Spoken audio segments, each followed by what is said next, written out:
बसून होतो. निवडणुकीआधी मला माहित होतं भाजपनं माझं कपाट बोललेलं आहे, पण मी शांत राहून काय बोललो नाही, टीका केली नाही.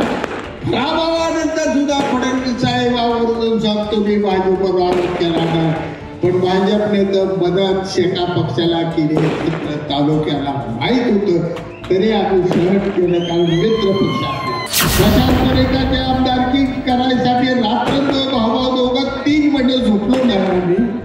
रणजित निंबाळकर निवडून आला पाहिजे म्हणून या उत्तम जानकरचं पाय धरलं मी.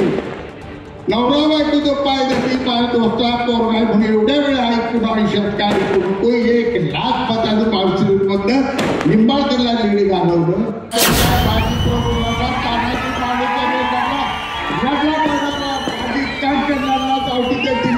माझ्या छत्रपती संभाजी महाराजांच्या शेताचं तुकडं झालं तरी त्यानं सुद्धा सांगितलं की माझ्या हातातल्या साखळ्या सुद्धा तुझ्या हाती घोड्यापेक्षा कब्जा दिकट्या तू बोलणारा छत्रपती संभाजी महाराज त्याच्या हातातली अवलाद आहे.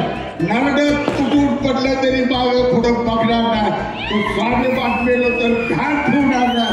एवढं सांगतो ही लढाई आहे स्वाभिमानाची, ही लढाई आहे तुमची माझी, ही लढाई आहे एकनाथ शिंदे साहेबांच्या अस्मितेची, जी अस्मिता जपण्यासाठी मावळ्यांनी प्राण दिलं तसं शिंदे साहेबांच्या अस्मितेसाठी ज्याने आपल्या सातोला तालुक्यासाठी भरभरून दिलेला त्याच्या अस्मितेला जपण्यासाठी लय मस्ती पैशाची आली नाही आमच्यात सत्ता, पण भाजरावनं आमच्या आमचं मन काटा एवढं देणार. पेटवून होतं तर सरळ काय कुणाला जावं दबकवत आहे, मला दबकवत आहे. महाराष्ट्र मला घाबरतो आणि कुठली ती माकडं आले ती मला दबकवतो. एक जण इथे लय अवघड आहे, दीपक आव्हानं बोलून घेऊ लय अवघड आहे, माझं लय अवघड आहे. तुम्ही काय पाहतो तुमच्या पाया पडतो आणि 5-6 जागा घ्या होय म्हणा काय म्हणतो तुम्हाला घ्यावं लागेल. ते खऱ्या अर्थानं जनसामान्यांचे नेते आहेत आणि या राज्याचे मुख्यमंत्री आहेत.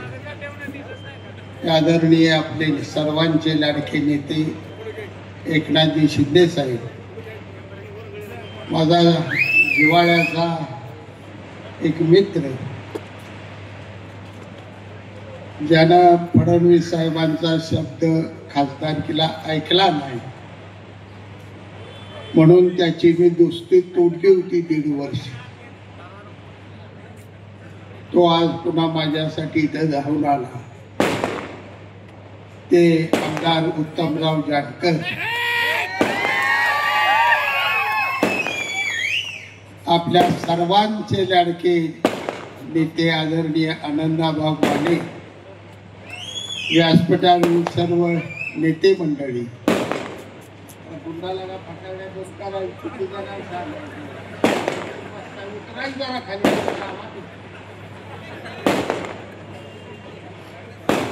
व्यासपीठावरील सर्व सन्मानित नेते मंडळी, तालुकाध्यक्ष गुंडा खटकाळे, दादासाहेब वाघमोडे, सागर पाटील, दिग्विजय पाटील, सर्व इतर नेते. आज मित्रांनो ही लढाई खऱ्या अर्थानं आहे ती सांगोला नगरपालिकेची निवडणूक. ही लढाई आहे ही फटाकड्या भाषा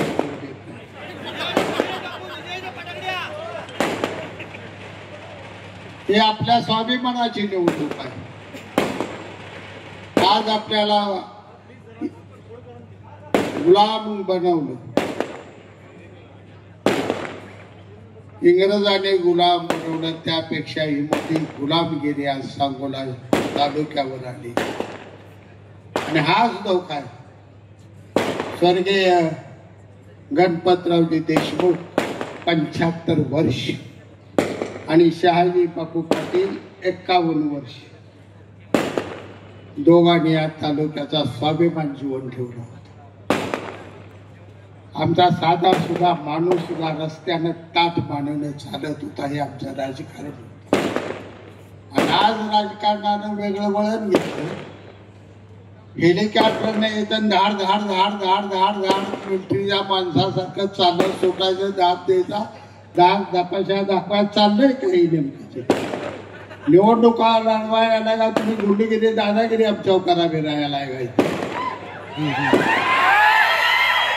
तुमच्या सगळ्यांना माझी आई शपथ आहे तुमच्या आईची उमेदवार या तालुक्यातला मिटिंग घेऊन बाबासाहेब देशमुख आणि बनकरावा जाहीर केला का मी आनंदामाने जाहीर केला होता तुम्ही सांगा खरं बोल उमेदवार जाहीर केला सगळ्या पक्षाने मिटिंग घेतली शेतकरी कामगार पक्ष स्वतंत्र लढाई खेळणार आणि आमचा हुकमी एक्का बनकरावा उमेदवार जयाभाऊ नाव मला ठेवता 50 वेळा गावात मला माझ्या त्या ऑफिस पूर्ण जात आहे भुयारात गाडी माग माग माग वाजत जाते ती करोडोपती असलेल्या त्या बाळाचा बेरणी बातम्या जातात आमच्या गरीबाच्या घरी त्या ऑफिस मध्ये पोराच्या तर मिळाला असा तुम्हाला सारखं मग चौदार जेवण करायचं तिकडे का पळत ही लढाई मी जास्त बोलत नाही या शहरासाठी माझ्या हट्टापोटी साहेबांनी 200 कोटी रुपये दिले त्या 200 कोटी रुपयाची जर तुम्हाला काय दया माया दाखवायची असेल काय हे आपल्याला साहेबांनी दिलेलं त्याचं काय फेडायचं असं धनुष्यबाण हेच मला झटका नाही देऊ दीपक आबा साविन पटेल आईचं बापाचं नाव घेऊन 50 वर्ष गुलाबजामुन बासुंदीत खाताना इथपर्यंत आता जरा वाळलं जरा भेटायला लागलं का सावलीला जाण्यासाठी सगळा स्वाभिमान घाण ठेवून आजारी सलाईन लावून सुद्धा गडी पळव सुटतात बाळासाहेब रेड्या बांधल्यावर काय आमदार काय दीपक आबा दुसऱ्या बाजूला ज्यांना निवडून दिलं जयकुमार गोरे मला माहित होतं तुम्ही आता बिता उघडं पडलं म्हणाल इतका बारका शहाजी बापू नाही तुमच्या रकमा एका पक्षाला पोचल्या ती जवळ्याला कशा गेल्या टायमिंग माणसाची नावं मला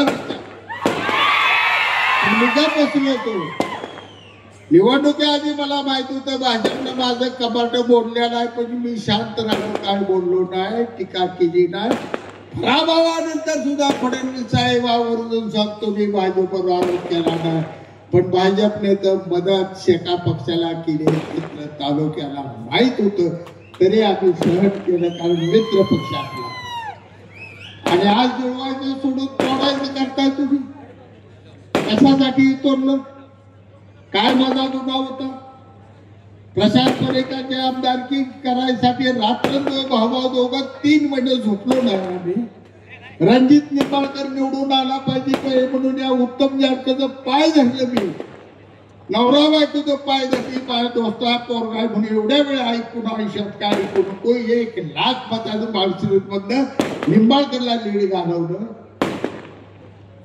ह्यांचा शब्द काल बोलला नागपूरला घेऊन गेलो यांनी फडणवीस साहेबांचं ऐकलं नाही 1.5 वर्ष त्या बाजल्यात मी चहा सुद्धा प्यायला गेलो नाही एवढा प्रामाणिकपणा भाजपशी माझा असताना कशासाठी माझा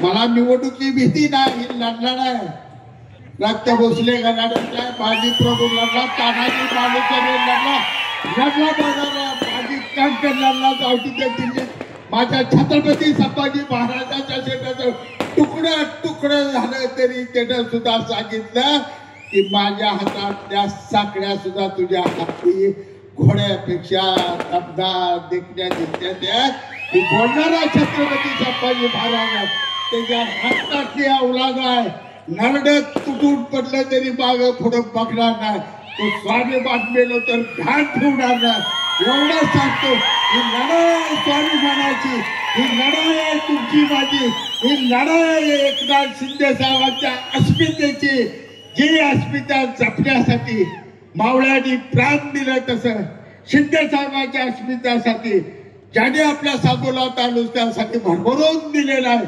त्यांच्या अस्मितेला जपण्यासाठी तिथं तिथं मग धनुष्यबाणाला मारा. आणि हे जे बसले मला माहित आहे घाबरून त्यांना बी कळले सगळे कपाट बोलले काम झाले तमाम. आता रात्री बसल्या ते 2 हप्ते काढावे बघा. सांगोलचं आलो का सुभद्रेचं पंचपक्वान सोडून श्रीकृष्णानं द्रौपदीची भाजी भाकरी खाल्ली होती. अरे एरड्या तुझं आपच्या दिशाची थाळी धुडकोल माझी जनता आणि आनंद पाण्याच्या झोपडीतली भाजी भाकरी खाऊन एवढं मी खात्रीने सांगतो पैशाव सांगोला तालुका विकत घेऊ नका. तुमचा घनघोर अपमान होईल. आणि लय मस्ती पैशाची आली नाही आमच्यात सत्ता पण भाजरावनं आमच्यात आमचं मनगाठा एवढं देणार. पेटवून उठलं तर सरळ काहीच कुणाला जावं दबकवत आहे. मला दबकवत आहे. महाराष्ट्र मला घाबरतो आणि कुठली कालची माकडं आले ती मला दबकवतो. एक जण इथे लय अवघड आहे. दीपक आव्हानं बोलून घेऊ ना लय अवघड आहे. माझं लय अवघड आहे. तुम्ही बापू तुमच्या पाया पडतो आणि 5-6 जागा घ्या होय म्हणा. दादा काय म्हणतो कुठं घ्यावं लागेल मिळाले म्हणा. दुसऱ्या जिल्हाध्यक्षाला मला वाटतं तुम्ही फडणवीसांना साहेबांना भेटू. मी तुम्हाला उपनगराध्यक्ष आणि 7-8 जागा देलो. बाळू केदार मला द्यायला काय तुम्ही या तालुक्याच्या राजाला सुद्धा भीक वाढायला लागला का काही कळतं नाही. राजा पडलो तरी राजाचा हरलो तरी राजा. या तालुक्याला 2च राजे एक भाई गणपतरावजी देशमुख एक शहाजी पटेल सोडून या तालुक्याला कोणी धपायचं नाही. हे सांगतो आज तुम्हाला या ठिकाणी भाई गणपतरावजी देशमुखांच्या समाधीची पूजा करायचा अधिकार यांनी गमावलेला आहे. आता समाधीची पूजा करायचा आपला अधिकार आहे. आजपासून सांगतो तुम्हाला निवडणूक जिंका घरादारात जावा लढाई जिंका आणि गुलालाची उधळण करत आनंदा मानेला सोपगोरडीच्या भाई गणपतराव देशमुखच्या समाधीवर घेऊन जाऊया आणि आबासाहेबांचा आशीर्वाद घेऊया. कारण आबासाहेबांचं आयुष्यात मिळवलं नातवानं सगळं रे घालवलं. पोपटराव देशमुख कसला बाळ जन्माला आणला कुठला पाळणा व्हायला होता. या पाळणा जास्त बोलत नाही वेळ कमी आहे. पुन्हा कळकळीत मैदान शेवटचं आहे. शेवटची सभा ही खरं मैदान काय मी काळजी करू नका. धमाकेच आहे आता. फक्त साहेबांना भरभरून आशीर्वाद द्या एवढी विनंती करतो. माझे 2 शब्द